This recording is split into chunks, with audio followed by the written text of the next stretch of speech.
Welcome to Peter and Ruffy's Football Show. We're live on PLZ Soccer's YouTube channel Monday to Friday from 4 o'clock, and if you miss it then you can watch it at your leisure by simply getting onto the apps for YouTube, put in PLZ Soccer, and if you subscribe to our channel you'll get those notifications by hitting the bell as well on the sign. Great to have you with us. Thank you very much to the countless people who've actually downloaded the PLZ Soccer app as well, because that allows you in submissions to actually join us live in the show. You can actually just type something up and it comes directly live to us into the show, or you can record a video and we will be playing some videos from some of the fans who have been watching the show and offering the comments, and if you are indeed on our show we'll send you out something nice. Simple as that. Ruffy's here with me. Hugh McDonald, which tells you we have about 135 years of experience. You got to watch what you say in this show before you come on it. It's 136. It's 136. Yeah, I just thought I'd give it about. Anyway, huge amount of experience from these guys. They've been it, seen it, and done it all, and they'll be giving us their views as well. Just on that point about the downloading the app, Gordon McNeil has sent us a message on the app, and he says, perhaps it's not on the agenda, but I like to talk about former players, and obviously we do as well. Jim Holmes of Morton, he says, was a great and classy full-back. I actually played with Jim in a charity match a couple of years ago, and he was still fantastic. He was part-time for many years, but if he was full-time, I'm sure he said he would have got capped. Danny McGrain, great. Sandy Jardine as well, he mentions, and he says after that it would be Jim Baxter, I think he's talking about. And can you ask, interested what Ruffy thinks of Jim as an ex-Thistle man? Can I get your comments, by the way? What's Jim? I think Jim Holmes. Jim Holmes, sorry. Jim Holmes was privileged enough to play in an unbelievable Morton side. I mean, the players that were on that Morton side when he played were absolutely fantastic. I'm not going to mention Andy Ritchie because every time I mention him, you bring something up. But he was in that side. Wee Rooney, and I think Bobby Thompson was in that team as well. They had a fantastic side. Would that be the end of Alan McGraw as well? Would Alan just be at the end of that, or would he be past? No, he was still there. Because McGraw was some player as well. Yeah, but he would be the manager, would he not? Well, along with Rooney. He'd be done a bit then, yeah. So, great show. Sorry, I thought he was talking about Jim Baxter, but it was Jim Holmes, as he mentioned at the top of it there. I don't know why I decided to go off on a tangent. He says, great show, by the way. Misses and I never miss it. So, there you are. I know lots of people who make sure that they are on live at 4 o'clock. Rod Alexander is an expat from Melbourne, Australia, Ruffy. Great city. And he says, what a great show on Monday. Lots of great talking points from football at the weekend. What a shame Tam McManus wasn't there, as it would have been perfect. Like to have witnessed Tam try to talk himself out of his team's self-destructive display against Rangers. And he says, I loved Ruffy's stories taking out opposition players on Monday, which was great, Ruffy, when you were talking about the big guy that you absolutely banjoed. You would have remembered them. Yeah. Yep. Dixie Ingram? Yep. Ayr United, centre forward. Later went on to have a very successful business as a car dealership down in Ayr, and a top big, one of these great Scottish number 9s, Peter, that everybody of a certain age will remember. I think the cliche was always used, bustling centre forward. Yes. A bustling centre forward. The thing about it was, he was, I missed it, he was very polite. Yeah? Yeah. Very polite, very sort of advanced school etiquette. You know, if he hit you, went, are you all right? That's good. That's good. They not only would take you, you'd call the ambulance. Yes, it matters. It matters. VAR, says Rod, will come, which will take some of the controversies out of Scottish football, which will be detrimental to the spirit of the game when you can't complain about the refereeing decisions. Will VAR make referees obsolete one day? Who knows the way the whole game is going. Jamie, who's from Northeast Thailand. Now, I like this one, Ruffy. Jamie from Northeast Thailand says, if, as it seems, VAR will be introduced, will that mean no appeals? My thoughts on the Porteous incident, which I knew would drag into the Tuesday. If the referee gives a red and VAR confirms confirms it. Can the club still appeal? Well, they can still appeal, Hugh, but they'll waste £1,000 on it. Absolutely. And I'm a big sceptic about VAR in Scotland simply because of the money it'll cost. Yeah. I don't think it'll come. Well, Jamie finishes off his message on our app by saying, I love the show, but get rid of McManus. His contributions have little value. It's strange that, because you were saying the same thing only a week ago. To be fair, by the way, and I'm not trying to kind of tread this BBC line of balance here, but Eddie Montgomery says, I like Tam McManus. He's brilliant on the show. However, he needs to take off the sunbed goggles, as Porteous challenges a red card all day long. So thanks for that, Eddie. But obviously, Jamie doesn't like Tam.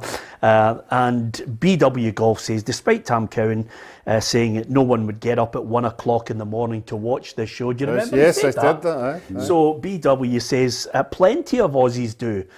We've got exciting times ahead in Oz with the new A-League and the World Cup qualifying, and Daniel Sturridge has joined Perth Glory, and he says Ange has influenced Australian football with most clubs coaching expansive football. Scotland won't believe the final product after the next transfer market for Celtic. So maybe Ange does deserve the time. And the last one before we get on to a lot of the topics we'll be discussing, Scotty says, I'd love to know your view on the tackle by Lundstrom on Josh Doig in the same game between Rangers and Hibs.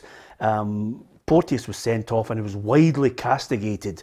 Will you discuss it? I had a look at it today again.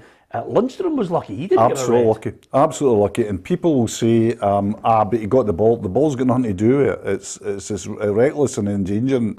And I think Lundstrom was very, very lucky to stay on the park. Yeah, and as we mentioned before, you can post a message and you can also actually post a video. And I want to thank Connor Chalmers, who was talking about the Ryan Porteous incident. And he's a Rangers fan. And again, thanks, Connor. We'll be sending you out something with a Rangers slant on it as a wee special goodie for you. This is what he thought about the Ryan Porteous incident. Hi there, guys. I hope you're all doing well. My name's Connor Chalmers. I am just a wee message to say that I think we all agree that in football there's heated debates that occur, especially when there's,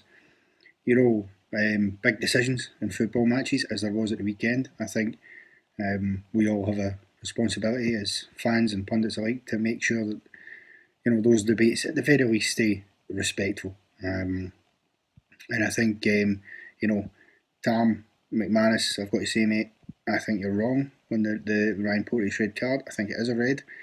I think he's reckless. I think he kind of goes in, his foot's above the ball, and he's a bit out of control.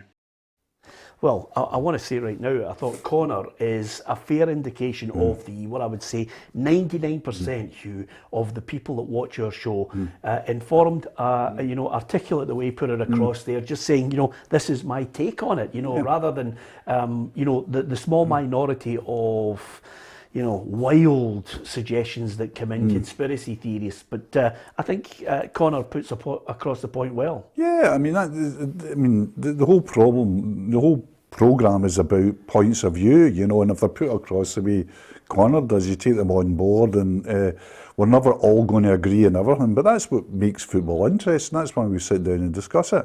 Yeah, absolutely. I think when something like that happens, you've got to make yourself the referee. Mm-hmm.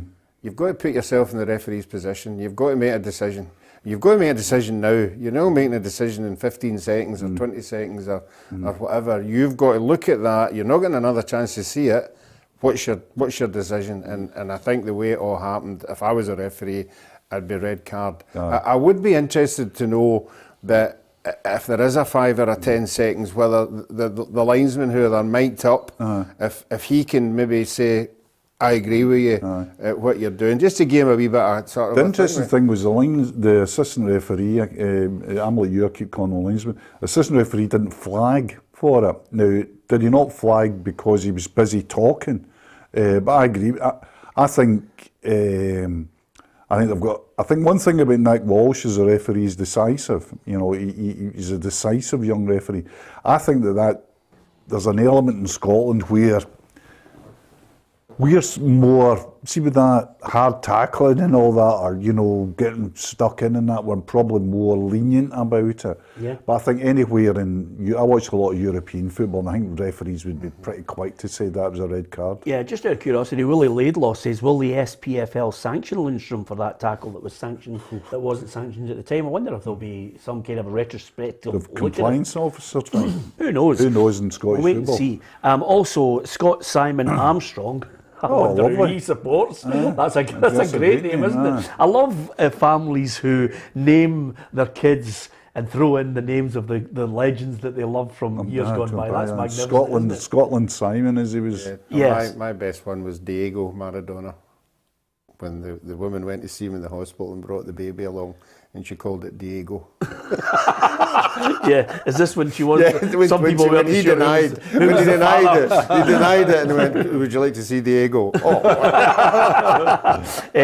Scott Simon Armstrong says, love the show, live from Sydney, Australia. Scott, we are absolutely delighted that you have managed to do that, and also lots of people from America, from New Zealand, you name it. So thank you very much for supporting us. Don't forget to hit the subscribe button. Okay, on to lots of issues that we're going to try and get through. We'll be speaking to Liam Craig, 442 games for St Johnstone. He's coming on the show shortly. And we've also got lots of difficult subjects to deal with. And this one, I think, has really kind of opened a can of worms. It's the Czech foreign minister has demanded an apology from the SFA over Marvin Bartley's comments. Now, this is the tweet from Marvin Bartley, which he's put out, which just basically says, the worst thing about the scenes in Prague is I'm not shocked in the slightest. In no way is this the fault of the children, because they're behaving in a way they see adults do. What chance do they have when placed in a bowl of rotten fruit? Now, and he's obviously tagged UEFA there. I think this is a dangerous one, if only for the fact, Hugh, that I think it's despicable the abuse that Glenn Kamara has taken. You know, a lot of it's in social media as well. And I found it very sad that the majority of kids were booing him because he's clearly been vilified in that country from their narrative. My only quibble with this whole thing is I think they might get away with it. And the reason is I cannot see how someone can say it's a racist move by booing. You know, if the Czech Republic go to UEFA with this, or UEFA take it up with them, how can they prove that booing is racist? Yep. And if somebody's shouting, something directly at them, and you know that it's against the law, but booing you? Yeah, and I think that it's further exacerbated, Peter, by, FAIR, which is the anti-racist body that observes these matches. There's no FAIR observers in matches at the moment. The contract hasn't been renewed. Yeah. So you've got nobody in there to say, do you know what, UEFA, this was racist, and I'll tell you why it was racist, because A, B, C, and we'll go to the report, and we can nail the check on this. I've got great sympathy with Marvin Bartley's tweet because anecdotally and instinctively it speaks to me. I think there's certain areas in the world where the culture is so profoundly steeped in it? Steeped, and it seems to be acceptable in so many countries that the idea of chastising children is useless because the problem is much further than this, and it's weird. And we've got this in our own country as well. Oh, yeah, where we shouldn't, where it's not a children's problem, it's an adult problem and beyond. It's a hugely difficult one for UEFA to prove, of course, because of that get out. And I believe that what UEFA have to do from today is start getting. If it's kick out racism, and racism is, we've got this, get the fair people back in the stadiums. Yeah, absolutely, I agree with you. And Ruffy, Jakub Kulinek posted on the official website, he has instructed the British ambassador to notify the SFA. He stated that he wants an apology or clear distance from the person who publicly compared children to rotten fruit. Now, that is the difficulty of it. I mentioned the other day that, excuse me, that it's not so much the fact that we all know that booing was reprehensible. It's the fact that there's a get out.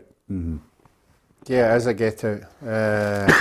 And the more things, and unfortunately in football now that we want to debate, now becomes legal. You know, you have to watch what you're saying, because legal people are now taken involved, and usually when legal people get involved, we all get bamboozled by, you know, whatever they come up with. We all know that racism just can't be accepted, but the two of you are right. You have to, you know, have to determine what is and what isn't. And harping back to that Celtic game, I remember watching that Celtic game. The Kyogo was getting booed every time. Yeah. You know, so could somebody quite easily say the reason he was booed was because where he come from? You can't prove it. Yeah. You know, they're booing him because, in my mind, they're booing him because he's an excellent player.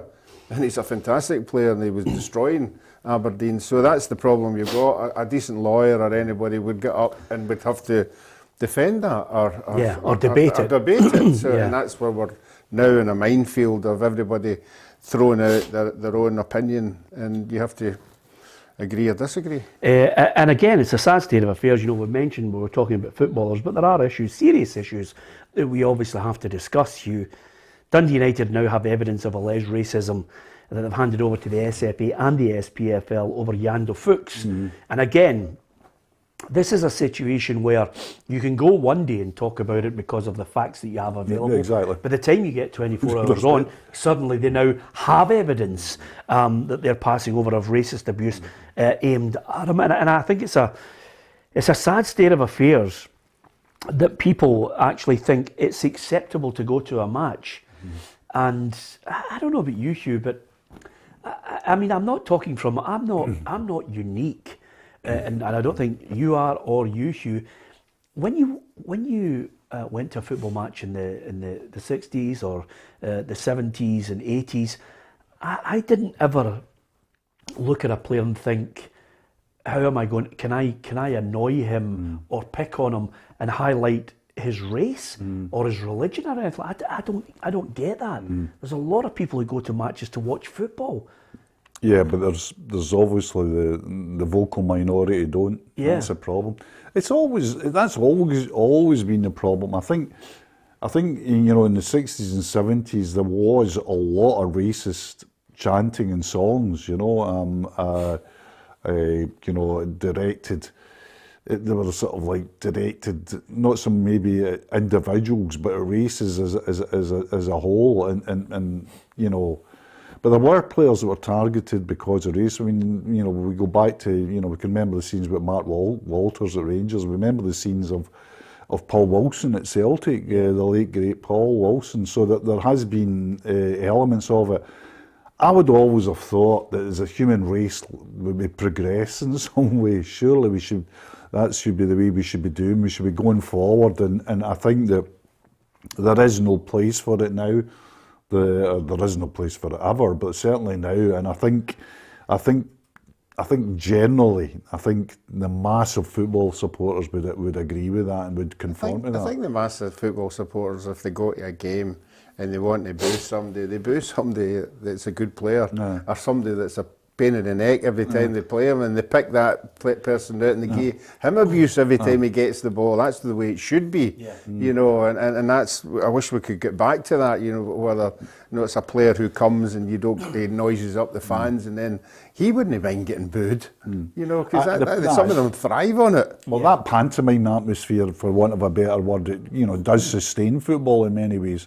But it's only as we know, if it gets into the deeply personal, the racist or homophobic, you know, then you just got to say, right, enough. We're now entering criminal thing. You can't do it in the street, so why should you be able to do it inside the stadium? Yeah, a couple of quick points before we move on to football issues, and we'll hear and obviously ask, excuse me, Liam Craig about certain issues, because he is the chairman of the PFA, and he'll be able to talk about footballers and how they feel about going on to essentially their place of work and suffering this abuse. I forgot to mention, Hibs actually have appealed the red card shown to Ryan Porteous. Have they wasted £1,000? I think they've wasted £1,000. I do. I'd love them to come out and tell us what they think they have got evidence that it isn't a red card. So I'd love to know. I'd love to be in that meeting to see what the evidence is, and then we could all talk about it. Yeah, here's the statement from Hibs on this one. This is from them. After reviewing footage of the incident, we've decided to appeal the decision. We believe we have enough evidence to show his challenge was not worthy of a sending off. We will await an answer from the SFA and stand united with Ryan Porteous, who has our absolute support. If the red card is upheld, it means that our centre-half will miss our first 2 games after the international break, when we face Dundee United at home on October 16th and Aberdeen away on October 23rd. So we wait to find out whether they're going to be successful. They'll have an answer before that. I mean, let's put it in perspective. Apart from anything else, it's Tuesday. There's still a big hullabaloo about it. The boys will need a red card. I mean, give me peace. I mean, at the end of the day, I think the greater question, which Jack Ross will be saying, was, I wonder if he'd stayed on the park, if they could have beaten Rangers. You know, and I think his teammates will have a real sense of what if there. Absolutely. 2 goals or 2 cross balls as well. You know, you think Porteous will be there or thereabouts. Yeah. The bigger question going forward, I think, you know, there's 2 big questions. There's a question of consistency, you know, because I think that challenge was a sending off, but we've watched challenges very similar to that this season, and indeed one in the same game, which wasn't a sending off. So that's one question. The second question is about Ryan himself, Ryan Porteous himself. I don't think he had to make the challenge. Yeah. I think there was, you know, and I saw you referring to it yesterday, Peter. I think there's something in him. He's a young man, and I think there's something in him that makes him want to make these challenges. I think that has to be coached out of him, because there was no reason. That wasn't a last-ditch, you know, effort. He could have stayed on his feet, ushered them. He's good enough to do that. He's quick enough. Yeah. I know Aribo's swift, but he's quick enough to do that as well.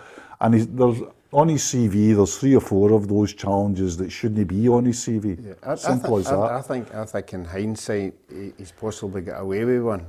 Because see, if he had caught him and broke Aribo's leg, that would have tarnished his career. Yeah, absolutely. That would have made this issue 10 times worse if he'd actually connected and broke the player's leg. It would be remembered forever. Yeah, just one other little thing, and it would be remiss of me not to mention it, because it's out today, and again, it's a long-standing case, which, and I'm not fudging the issue, and I don't want you to delve into any area of it, and I'm from both perspectives here, because it's an ongoing case, but it has come out today that the victims of the historical abuse against at Celtic Boys Club are launching a class action against Celtic.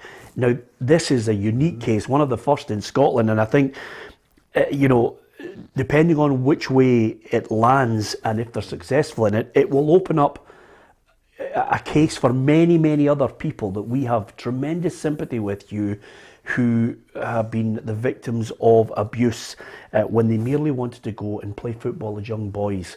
Now, the class action itself will obviously try and link Celtic Boys Club to the football club, and they could face a multi-million-pound payout if Celtic lose this case. But it has, I think, implications for so many other clubs. Absolutely. I mean, I'm talking right across the UK and beyond. Oh, aye. I mean, it's sadly and horribly, you know, it's not these are not you know, isolated to Celtic Boys Club. I think the as you so rightly point out, the crux of any civil action is to link, you know, the perpetrators and the you know, Celtic Boys Club to Celtic Football Club. That is the crux of the matter. People always cite the Penn State case, which was the great child abuse scandal in America, and the reason it produced a successful civil action and class action, as they call it in America, was because of that link could be established. So now what we're doing now is moving forward with the victims into the situation where they will try to establish a formal link, an irrefutable link between the Boys Club and Celtic Football Club. So that's where we're at. Yeah, absolutely. There's no point in us commenting, or giving an overall opinion on this, quite simply because it is an ongoing case, and anyone who is offering an opinion of guilt or innocence is way, way off the mark. This one has got a long way to go in the rights and the wrongs of it. I think, like so many clubs have come out with sympathy for anyone who suffered that abuse. Absolutely. It's a long, painful time for them, and whether they get what they believe is the justice from clubs up and down the country, only time will tell on it. But I think it was right and proper of us to mention it because it's linked to football. And again, with that in mind, Aberdeen have launched an internal probe, Ruffy, into someone who threw a bottle at the game at the weekend. Isn't it amazing? We're 25 minutes into it, and suddenly, we've talked about so many incidents which are the negative side of football. Yeah, it is, and you wonder why these individuals take it upon themselves to think that it's okay to do it. Unfortunately, this young person who he looked like in the ground is done and dusted because the video camera caught him. And we keep saying that, no CCTV. I've seen the CCTV room at Partick Thistle we have next to the directors, and it covers the whole ground. You could do it, you could zoom in on anything. Yeah. And I think we should be zooming in more often. That young boy obviously has been caught red-handed, but there are other instances where they should be using that kind of evidence. And maybe the police do, and we don't know about it. Yeah, okay. Listen, we always like to talk football. We always like to talk about great footballers of the past, legends, people who play the game and love it, and people who've been regular on this show, Ruffy. And I think the next man, I'm delighted to say, joins us from his house. The legs at 34 are still carrying him around the park, so he's not quite ready, Ruffy, to play for Dukla Pumferson and all the legends in the five-a-side games. 442 games. Liam Craig of St Johnstone. Liam, you must be pinching yourself thinking, 442 games. How are you feeling, and what does it mean to you to get that sort of figure for St Johnstone? No, it's an incredible achievement, but I think when you're a young player, you just want to have an opportunity to play football, and St Johnstone have given me that. I'm just glad that I've been able to repay them.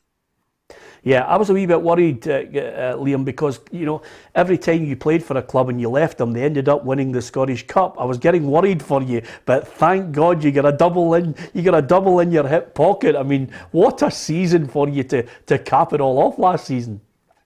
No, absolutely. Last year was just one of those years that you can only dream about, and it probably no sunk in. Just what we achieved, I think, in years to come. The younger players probably didn't realise just how big an achievement was, and the older players we probably appreciated it a wee bit more. But it's maybe when we retire that we'll just really appreciate what that group of players achieved last year for a great club, and what was a tough year for so many other supporters and supporters across the world. It was great to give them that great success. Yeah, Chris Miller is a regular on this show, and he's absolutely raging now, Liam, because quite simply he thought that Scottish Cup side was going to be dining out in Perth forever, and then you lads come up with the double and absolutely gazump anything they've done. No, I think over the last 12 years, Chris Miller's been a massive part of St Johnstone's Football Club and their success. And one of the trophies people probably forget about now is the League Championship winning side in 2009. I was fortunate enough to be part of that with Chrissy. And it's a great achievement for that group of players and the foundations to go and build the success that we've had since then. Yeah, how long are you going to play on for? I don't know. I've been close with the manager for a long time now. He was my coach and now he's my manager. And he keeps telling me, he'll tell me when my legs have gone. He's not told me yet. So maybe that's because we've got so many injuries, but I'm still enjoying it as much now as I did 10 years ago. So I'll play for as long as I can. But if the right opportunity comes up, to go and work, in the coaching side of St Johnstone, it was something that I would seriously think about stopping playing to do. Yeah, listen, I certainly hope he uses all the experience you have. You mentioned Callum there. Do you have the sense that, he's obviously wants to do more good work at St Johnstone, but do you get the sense that he's got the potential to be a really top manager? Yeah, I think so. I think what he has done, he's been an assistant or a coach for 8 years now before he got his first managerial job. Obviously, he worked with Tommy. He worked with Gordon Strachan in the Scotland's squad. He worked with Gary Rowett down at Stoke and Derby. He worked with Dunfermline for a brief spell. So he's learnt off of all these coaches and experiences. And I think what he has got is just that natural enthusiasm to go with the knowledge of the game, understanding of the game. And he makes every day enjoyable, but the boys know their jobs, and I think we've shown that over the 18 months that he's been in charge. The way we're playing, we don't get too far away from 3-4-3, 3-5-2. Everyone knows their jobs, and like all the successes in Johnson, it's definitely been a squad thing and not just down to 11 players. Can I ask you, obviously being an ex-Hibs player, and when you went to Hibs, I was absolutely thrilled to bits. I thought it was a player that they'd been looking for a long time. Sometimes it doesn't work at certain clubs, and I'm really interested if you could tell us what happened. No, I think sometimes it comes down to timing. The first season at Hibs was very difficult, but my 2 years there were enjoyable. I love being a Hibs player. Obviously, it was very difficult, but there was a few good memories there. I managed to score the win on a derby, scored the only hat trick in my career at Easter Road. But I met a lot of good people there. And moving forward in my career, having that tough time there is going to make me stronger moving forward, and you have to use these experiences moving forward to help you. And I think I've done that with my time at Hibs. That was probably the first time in my career I'd had a bit of adversity. And I look now, the last 6 years, I've had to reinvent myself as a player, because when you do get relegated at a club the size of Hibs, it is difficult. And not many people wanted to give me an opportunity, and I come back to Tommy Wright at St Johnstone. They gave me that opportunity, and 6 years later, I'm still here playing and enjoying it. The fact that you're a St Johnstone legend, that more than 400 games, medals dripping from you, and Ruffy asked you about the Highbees, Welcome to PLZ, welcome to PLZ. I'm interested, you're chairman PFA, SPFA. What do you think the big issues facing footballers at the moment? We've talked today about the racism thing. How do footballers deal with that on the park? We're talking about dementia as well going forward. I'm just wondering, how do you sort of manage your life as a footballer and facing these big issues? No, it's a tough time just now. I think it's well documented where the issues are. What I have got behind me is a management committee that are full on to helping the players. The last 18 months during the pandemic's been very difficult, but we were having 2 meetings a week to make sure the players have got the support that they need behind them to help them in any issue that comes up. And I'm really proud of the work that the PFA have done over the last 18 months, not just with supporting the players with contracts and on the park, but off the park, the movements we're doing with show race on the red card, what we're trying to build, because at the end of the day we are people, and we see all the abuse, and it's important that we keep working together with other organisations to eradicate it. But I think there's been a few big issues over the last few weeks that just shows that we need to keep working together, and there's a lot of good work going on, and it's important that we keep working together. It's not going to be easy, but there's a lot of good people doing a lot of good work now, and hopefully we can move forward and help these issues. Yeah, Liam, I'm an ambassador at times. I've done a lot of work with show racism, the red card. I do think they're underfunded. I think there needs to be more done in this country, and certainly more, money made available to them to spread the word at grassroots level. People are taking the knee. Some people are objecting to that because they think it's just, obviously posturing and not being proactive in actually getting the message across and taking action against people who are guilty of racism. I mean, is the message from your group of players to them, if they suffer abuse on the park directly or with fans off the park, is there a message coming out from the PFA which says basically don't stand for it, walk off the park? No, I think, we taking a knee or standing, it's created that conversation. And it's up to the players, or a group of players or the individual, how they want to show that stance. I think we drove that at the start of last season, and it created conversation, and that conversation is still ongoing. There's been a lot of good meetings over the last 4, 5, 6 months, and it's important that we just don't sit on the meetings. It's important that we take the what's been getting said in the meetings and we move forward and we get the right people in the right areas to drive that forward, because it's not going away anytime soon. I've worked a lot with Show Race on the Red Card for a number of years now, and they're doing a lot of good work, in the schools. And it's important that we keep supporting them as players as well, because we're big ambassadors on the park, and a lot of people see us week in, week out, so it's important that we are sticking together and showing a strong message moving forward. Well, Liam, we're delighted that you could join us on the programme. As a player and a chairman, is there one particular thing in mind that you would like to see implemented that you think would be for the benefit of the game as a whole or on the park? Is there something that you would like to see brought in? I know it's a $64,000 question. No, I think one of the big things over the last 6 months has been social media, and I think players need more protection on there. I think it's too easy for people to go on and abuse players in any sort of way that they want, with no real circumstances off the back of that. So I'd like to see more done there. And as soon as we start making example of people, then hopefully it starts to stop.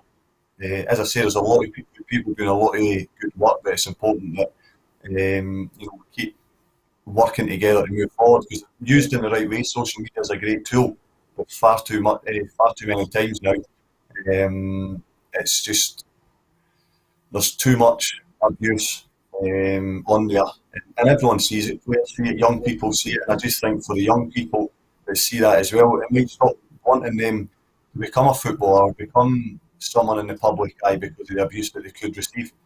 And why should that stop someone from fulfilling their dream? Yeah, absolutely. Here, we all back you on that. And the last point is, hey, semi-final coming up against Celtic. Can you take them? Is there a real feeling and a strength and confidence and belief that St Johnstone can get back and defend their trophy? No, that's what we want to do. I think winning the cup double last year was incredible. We get to the semi-finals back to hand, and the good thing this year is we'll have our supporters there as well. And we've put in performances this year that at times have been good, and other times it could be better. So the good thing is this break gives us a chance to get some of the boys that have been injured back. We've brought in some good players as well, so there's a good squad there, and we'll go into that game with a real belief that we can get to the final again. There's a lot of games between now and then, and we'll want to build confidence and momentum going into it. Yeah, Liam, you know what I'm like. I hate to cane you, but Ruffy and I and Hugh, we love having a wall with lots of photographs and memorabilia on it. I don't know if that's a spare room you're actually sitting in, but is there any chance you can get some of the Craig memorabilia up in the back there? We don't like to see empty walls. To be fair, it's my youngest son's room, and it's got dinosaurs on the other wall, but I'm trying to have a white wall behind it. Brilliant. Liam, listen, we hope you've got many more games in the tank. Thank you again for joining us. Thank you. Take care.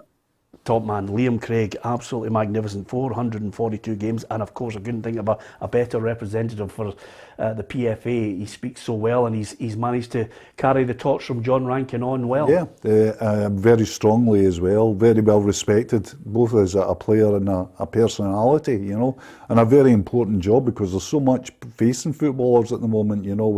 We touched on some of it today, and a lot of the big issues are off the park issues at the moment. Yeah, absolutely. Good to hear from him. There'll be lots more on the show. We'll be getting guests from all over, as we regularly did, Ruffy.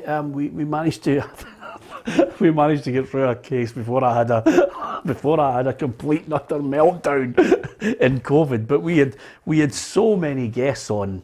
I mean, in the lockdown, and we're going to get more and more guests on again. No, I think that's what one of the biggest failings is in football. That supporters can't ask their players that they support week in, week out what their feeling is, and we did that. We would bring a player in, and we would ask the questions that the supporter would want to ask. And I think if we can get back to that, it would be fantastic to have the players in the studio. And anybody watching today, if any suggestions of who we should talk to, send them in. Yeah, absolutely. I mean, I've got 1,001 contacts in the book. You've got some. Well, your contacts book, Peter, is legendary. But the unfortunate thing about it, Hugh, is 10 years ago when we started this programme, as you know, you were there at the start, we thought to ourselves, 3 World Cups, Ruffy knows everybody, but there's only one contact in his book, and it is Jim Leishman. That's the only number he has in his book. And Jim, we love him, but regularly on a weekly basis, it was getting a bit hard to talk about the Fife Council and whether there should be flowers planted in a garden. I have to say, we have never had anybody else coming into the studio with a Lord Provost chain on. That's true. That's true. Honestly, I thought 3 World Cups, Hugh. You'd have them all. Well, a promise of them fair, but that's quite high. Yeah, that's good enough. Okay. Listen, we'll try and get as many guests on to keep you happy near and far from all the clubs that you support. We try and cover as much of it as possible. Not just Celtic and Rangers, as some people obviously make that accusation, but they are the 2 biggest clubs, and sometimes on a daily basis with the news that we deal with, they drive the show. But if there's anybody you think, I'd love to hear from him, we'll do our damnedest to get them on.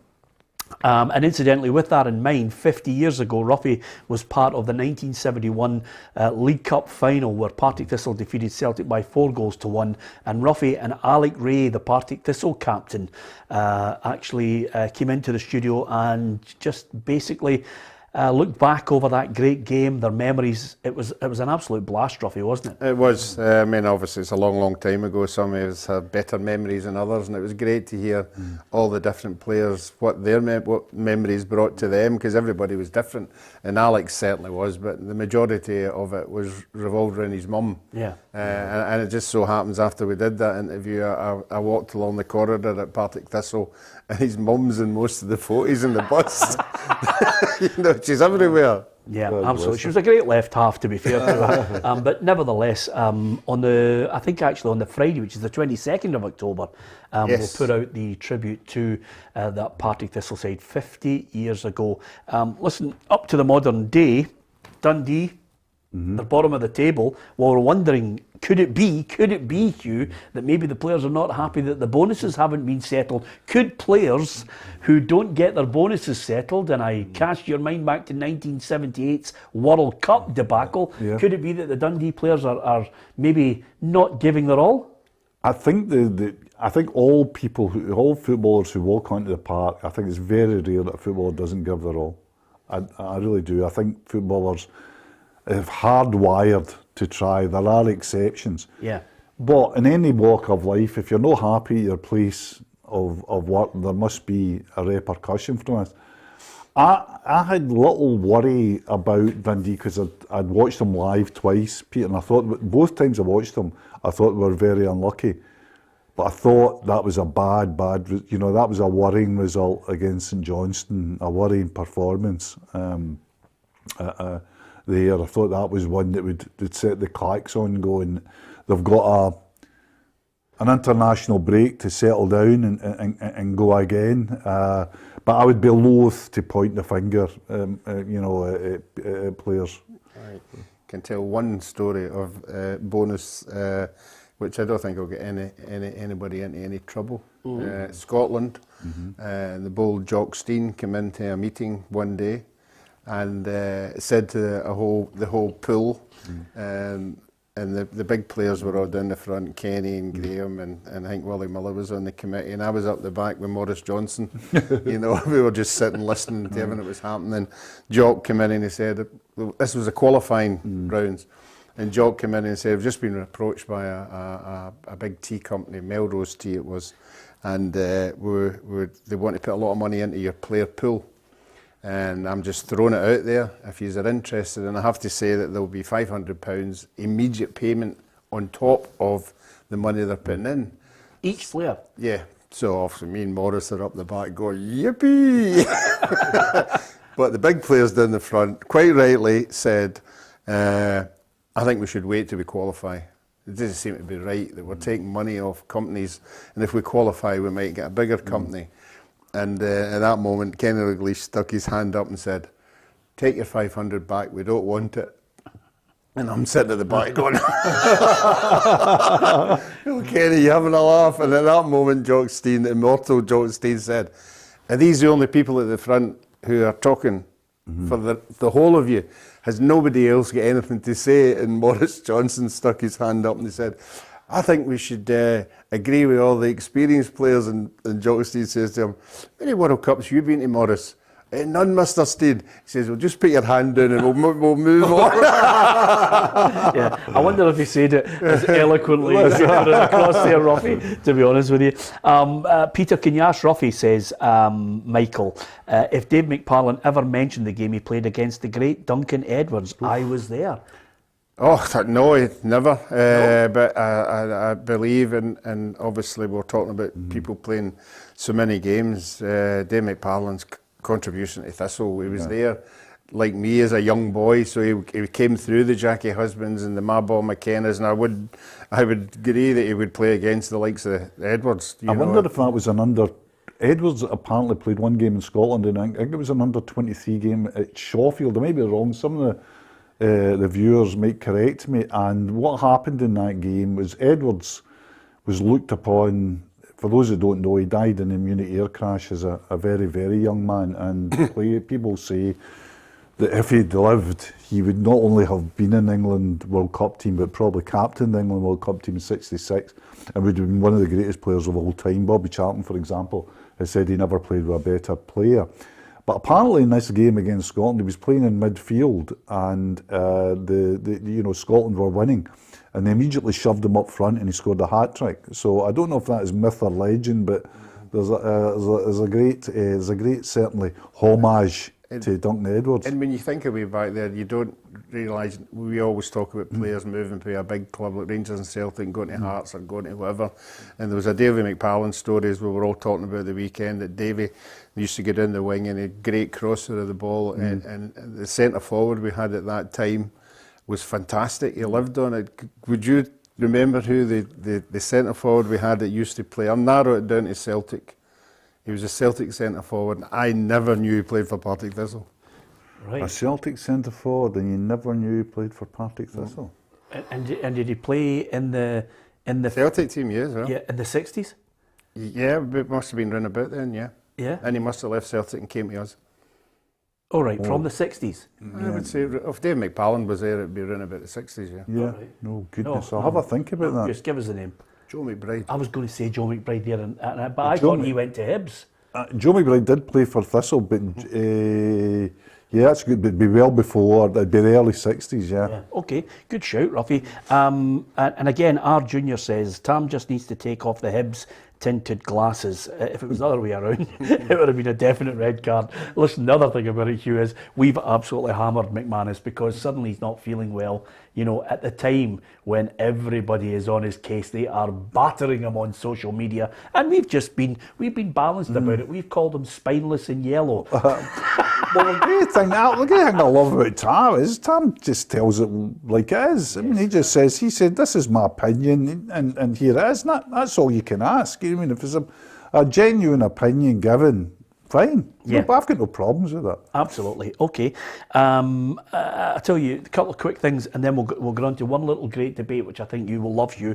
But obviously, we talked to Andrew Shiney yesterday. People in the North East will be wondering, when's this bad run going to end for Aberdeen? Because, you know, they're starting to look at where they're sitting in the league table. Stephen Glass says he sounds like a broken record. Johnny Hayes says, listen, it's just small mistakes. If we can sort that out, we'll turn it around for the Dons. Kind of, you're waiting on the turn, but I've touched on the fine lines and little mistakes that cost us. That wasn't the last few games haven't been a case where we've been battered and outplayed. We've silly mistakes, and as I said, just switching off at the wrong time has cost us goals and points. it's not a case where we're playing badly, I don't think. Well, they're going to have to turn it around soon. But the one thing about it is, if you're losing games and you're not winning them as well, they need to look at their back line. Yeah, I think they know that. I think they'll go away and they'll look at games, and footballers been footballers and managers been managers. They'll look at the last 2 games, and they're quite right. They were 2-1 up and all over St Mirren. And then they get a player sent off, so that's the wee bit they're not getting. The weekend against Celtic, Scott Brown a header, Hart saved it, another couple of things, wee tiny things, and that's what the managers will keep saying to the players to keep their heads up and say, look, we're nearly there, and one win will turn it round. But you're right, you've got to get it. I was just about to You've say, got to get the win. Their next run of games does not suggest to me that they're about to turn things around. They've got a really tough run in the next 3 or 4 games, as we mentioned yesterday. Another little point here, Hugh, players always get a ticket allocation. Now, Ruffy's dad used to get them and they'd hand them out to everybody. But it must have been a great idea for Jota to have his tickets for the Aberdeen game and then give them to his family and say, just nip into the Celtic end, you'll be fine in there. It'll be. I know. I mean, his bottle must have crashed. He must have been looking at that. It just shows you how people don't, you don't know the culture until you go to a country, do you? But I thought that had been, as the way it turned out, his family must have had some reception when they made themselves known in there, especially the way the game turned out. But I'd love to know, have a wee interview, what they felt about being in the Celtic end at Aberdeen. And of course, Jota himself said it was just incredible. They try to be as much time as they can in the game, so yeah, they just traveled from Glasgow to Aberdeen, and I think they were in the middle of the Celtic fans, so I was a bit worried because they have never had this experience, Right. Yeah, so I'm just waiting to get home and for them to tell me everything about their experience, because for sure it was unbelievable. Yeah, maybe not a good idea to go in the middle of the Celtic fans in the area at Pittodrie. Well, it's all right. If your son scores a winner, it's not too bad. Yeah. Where'd you get the green jackets? Yeah, exactly. Anyway, apart from anything else, it's a good little tale. It'd be lovely to interview the family to see what they thought. We've got an ongoing argument at the moment. We're going to do various. Ruffy's going to pick his all-time 11 for the players he's played with, which is a humdinger. Oh, great, yeah. I've picked a couple of teams, dream teams of mine, which are the greatest 11 for Liverpool. That's interesting. Which is the best 11 that that I think would make the Liverpool side.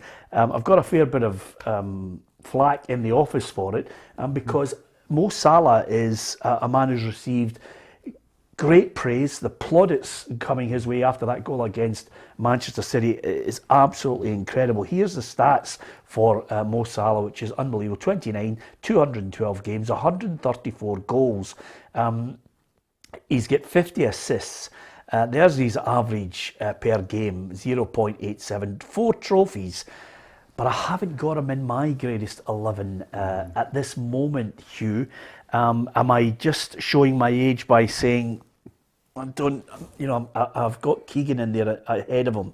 Keegan's the only one that's keeping him out at the moment. Is that fair, or am I being... I think it's both showing your age and fair, because I think a lot of people will say Keegan ahead of Salah, but I think if you know Keegan and watch Keegan and saw how important he was to Liverpool, and how, as a European Footballer of the Year, how good he was. Yeah, twice. I think people would say, do you know what? It's a fair shout. I actually initially went and looked at it, and I'm now coming down on your side. Yeah. And that's incredible, because Salah, Salah might be on current form the best player in the world at the moment. But of course, he's still got a tale that he's writing at this moment. He may well surpass. Yeah, I think he will. I mean, but if you talk about your front three, you've got to say, who'd you drop? Your front three, as I understand it, was Dalglish, Rush and Keegan. Yeah. Nobody can shout that that's absurd. Yeah, I mean, Ruff, you look at Keegan's stats. I mean, Keegan's stats are outrageous, as well. 71 to 77, 323, scored 100 goals, 59 assists. Okay, doesn't have a better average per game, but 9 trophies. The Ballon d'Or twice, albeit one of them in Germany. Yeah, I mean, at his peak, he was the best. I know he had John Toshak beside him sometimes, but he was just a wonderful player. No. And then anyway, this debate's on to hiding to nothing because he's never going to get in front of Ken Douglas. So it's just the poor guy's on a bummer before we start. Well, here's our reporter. He's not going to calm your jets. Nobody's going to get ahead of him. But Gabriel, our reporter, has come up with the World 11 at the moment because everybody's been talking about. First of all, this is the 11, which is Neuer in goal, Hakimi, Van Dijk, Chiellini, Davies of Bayern Munich, Kante, De Bruyne, Verratti, Salah, Lewandowski and Benzema. Right. He hasn't even got Ronaldo and Messi in it. This is the World 11 at the moment from the players in form, according to Gabriel. Are you agreeing with that? Two ones I'm not agreeing with. I'm not. If he's talking about just in form, I don't think Kante's in form. I think Kante's one of the great players in the world at the moment, but he's not in form. So I'd probably put Jorginho in front of him. Yeah. The other one, I think Benzema's having a decent season, but he's also having a season where Real Madrid are getting beaten by teams they shouldn't be beaten in. And they're top of the league, though. He's still top of the league, yeah. I would try and find a place for Haaland in that front. Yeah, you love Haaland. But that's because, maybe because of my daughter and so on, but I just think Haaland is absolutely terrific. You know, I just love watching him. I just think he's just, like a real number 9.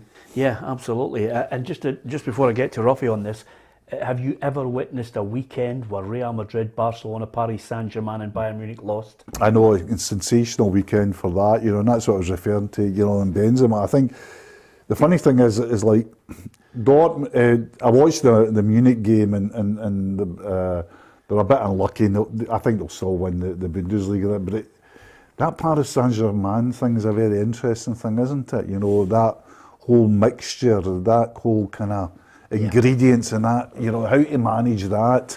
I think that'll be one. I mean, we'll watch them on the park and we'll drool over them, but going forward, that's an interesting one to manage, isn't it? Well, you only have to look at after Real Madrid after 2003. The best players in the world, but couldn't. I think they only won one title in about 7 or 8 years. Buying the best doesn't necessarily mean that you're going to win everything. Brian H says Joe McBride left Thistle for Motherwell, spending 2 years there before moving to Celtic.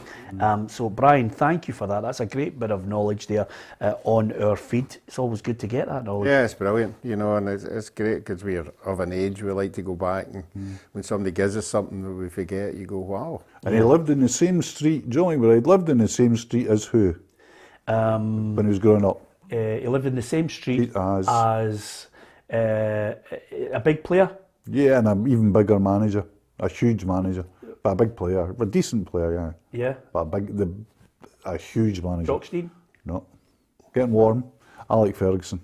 Is that right? And Joe McBride, Alec would graciously acknowledge Joe McBride's influence in his career because Joe would come and tell his dad, Alec's dad, what Alex should be doing if he wanted to progress his career.